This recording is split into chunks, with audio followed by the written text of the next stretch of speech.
Hello বন্ধুরা, sorry বেশ কিছুদিন পরে এলাম। অ্যাকচুয়ালি অসুস্থ ছিলাম, তো সেই জন্য কিছুদিন ভিডিওতে আসতে পারিনি, সেই জন্য ক্ষমা চাইছি। এই সময় যারা আমার পাশে ছিলে তাদেরকে অনেক অনেক ধন্যবাদ, এবং সেই জায়গা থেকে আজকে আমাদের দ্বিতীয় ভিডিও হচ্ছে গিয়ে কখন বুঝবো যে মানসিক স্বাস্থ্য নিয়ে আমাদের কথা বলা উচিত। অনেক সময় আমরা যখন অনেকে জিজ্ঞাসা করে কেমন আছি, আমরা কথাটা খুব সহজেই এড়িয়ে যাই এবং আমরা বলি ভালো আছি। মুখে হয়তো বলছি ভালো আছি, কিন্তু অনেক সময় ভেতরে আমাদের অনেক কিছু চলে যেটা আমাদেরকে ভেতর থেকে বুঝতে দেয় যে আমি আসলে ভালো নই।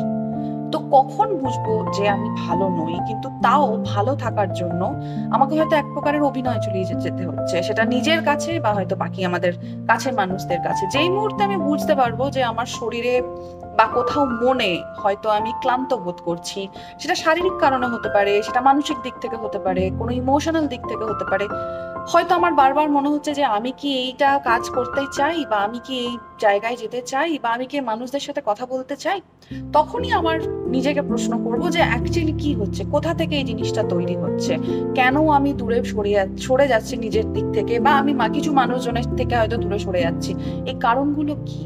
সেটা নিয়ে বোঝার জন্য বা কথা বলার জন্য আমি এমন কারোর সাথে খুঁজবো যাকে আমি ট্রাস্ট করি বা বিশ্বাস করি, বা যে মানুষগুলো আমার হয়তো কথার বিচার করবে না, সেরকম কিছু মানুষের সাথে আমি যাওয়ার চেষ্টা করব, সাথে তাদের সাথে বসার চেষ্টা করব, যেখানে গেলে হয়তো তারা আমার কথাটা শুনবে এবং বোঝার চেষ্টা করবে যে আমি কি জায়গা থেকে, কোন জায়গা থেকে আমি হয়তো এই কথাগুলো বলার চেষ্টা করছি।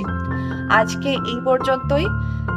যদি কখনো তোমার মনে হয় বা তোমার পাশে কোনো মানুষজনকে মনে হয় যারা কথা বলতে চায় কিন্তু কথা বলতে পারছে না, তাদের সাথে থাকো, তাদের কথা শোনো, তাদেরকে বিচার না করে তাদের কথাটা বোঝার চেষ্টা করো। অনেক সময় আমরা কথা বলতে চাই, বেশি শুনতে চাই না। তো সেই জায়গা থেকে যদি একটু কথা শুনে যদি আমরা কোনো মানুষকে সাপোর্ট করতে পারি এবং নিজেকেও সাপোর্ট করতে পারি, তাহলে আহ এর থেকে বড় ব্যাপার কিছু হতে পারে না। আর নিজের খেয়াল নিও, নিজেকে ভালোবেসো। আজকে এই পর্যন্তই, আবার আসছি পরের সপ্তাহে।